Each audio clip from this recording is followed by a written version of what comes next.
Taki Tachibana and Mitsuha Miyomizu are two people who have always felt something lacking in their lives, despite being completely fine with it. They don't know why it is they're feeling empty inside, and always seem to be searching for something. All they know is that it all began on that day, the day the stars fell. In the town of Itomori, Japan, Mitsuha wakes up one day. It is meant to be like any other morning, but something isn't quite right. Taki has woken up in her body. He can still remember the dream he just saw. Taki looks around and then looks at the body he's in. Confused, the first thing he does is feel up his new female body. Just then, Mitsuha's sister, Yotsuha, comes in to call her for breakfast and notices her acting weird. Like any odd sibling, she ignores Mitsuha and leaves, telling her to hurry for breakfast. A confused Taki goes to the mirror, only to let out a cry of horror. The next day, as Mitsuha enters the room, Yotsuha and her grandmother notice that Mitsuha has returned to normal. The family gathers around to have breakfast and watch the news. The comet Tiamat is said to be appearing soon. After its 1,200-year-long orbit, it will be passing close to Earth, and will be visible all around the world exactly 1 month from now. Mitsuha and her sister then head to their respective schools. On her way, Mitsuha meets her friends, Seachin and Tessie. As the friends make their way to their school, they tell Mitsuha that she seems great today, considering what had happened a day earlier. Naturally, Mitsuha is confused as to what they mean. Even in school, Mitsuha realizes that she was truly not herself yesterday. She finds weird notes in her notebook, and even her teacher teases her for being super confused the day before. During break time, Tessie and Seachan tell Mitsuha how she was weird and not at all like herself yesterday. However, out of all the weird things she had done, Mitsuha gets shocked at the fact that she hadn't worn her ribbon and had bad hair. If only she knew. The friends conclude that it must be the stress giving her amnesia, and so they brush off the topic and return to their daily tasks, slandering their hometown. Seachin and Mitsuha can't bear the lackluster nature of Itomori. Everything is peaceful and quiet here, which is just boring for the girls. Even their so-called cafe is a roadside park bench where they have drinks from the vending machine. Mitsuha in particular can't bear her lifestyle, being constantly embarrassed by her politician father and wanting to return home to the same stories from her grandmother. The highlight of the day ending with their traditional dance, a preparation for the upcoming festival, and making the famous kuchikami sake and braided cords, an alcohol made by chewing rice and letting it ferment. It has been a long tradition in Mitsuha's family to make this sake, a history that goes back 200 years as per her grandmother. Granny tells them about their culture and the cords and how the threads of the cords unravel time itself. This is a story that she tells them every day, which is why it makes Mitsuha ignorant of it. Mitsuha just can't bear it. Unlike her sister, she can't get excited with this modest life. She only wishes she was a hot boy in Tokyo in her next life. Little did she know her life would turn upside down soon. In the bustling, busy town of Tokyo, Taki wakes up from his sleep, but it's not quite him. For some reason, he goes to feel his chest, but finds it empty. The missing objects have been replaced by something in his pants. It feels like a weird dream, but Mitsuha has woken up in Taki's body. Taki's father asks him to finish his dinner and head to school as he goes to his work. Mitsuha still can't believe that it's a dream, but she doesn't forget to enjoy it.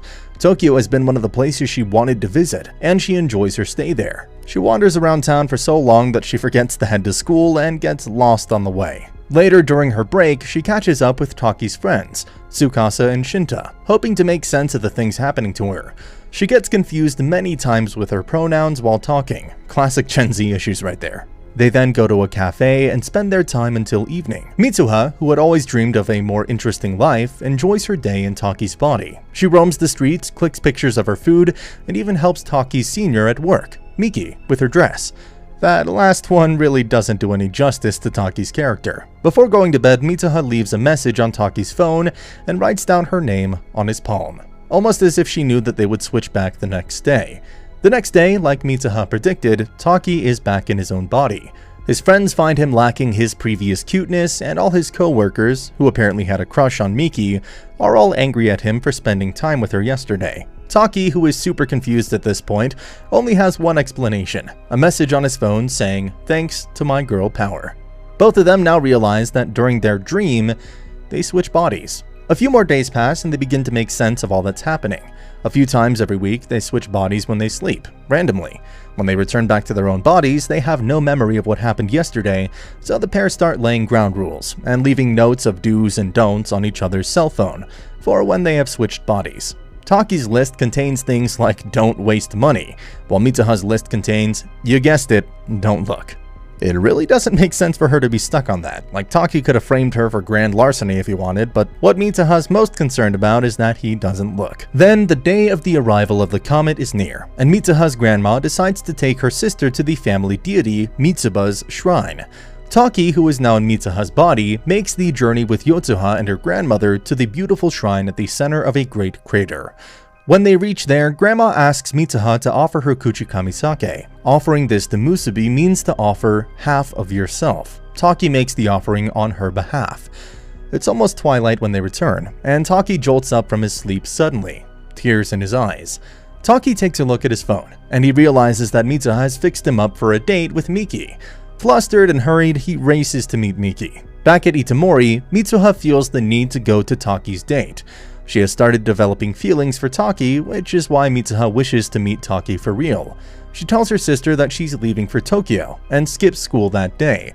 She scours Tokyo for Taki and finally meets him on a train. Hoping to get together for a chat, she goes to him, but Taki has no idea who she is.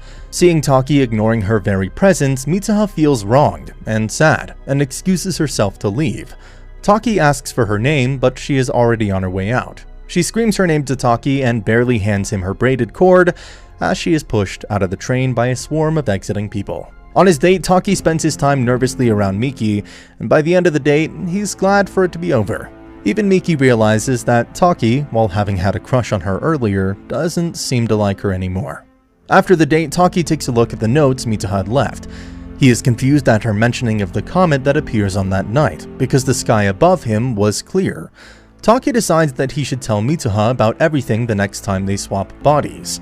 However, somehow, they never switch places again. Days pass, and even after realizing that it might not happen at all, Taki starts to research where Mitsuha lives. He starts searching for the place in maps, in his drawing, and even on the internet. Until one day, he decides that he will go find it. He heads to the train station. When he reaches there, he's surprised to find Tsukasa and Miki waiting to go with him. They're just worried that he's getting catfished and want to be there for him. The three of them then head towards their unknown destination. Since they don't have much info about the place, Taki is forced to use his drawings to ask for directions and get little idea in response. After getting no progress with all the day's work, the trio decides to have lunch at a local restaurant nearby, when the waitress recognizes his drawings as Itomori. As soon as they hear the name, Miki and Tsukasa realize that it's the same village where the comet Tiamat had struck.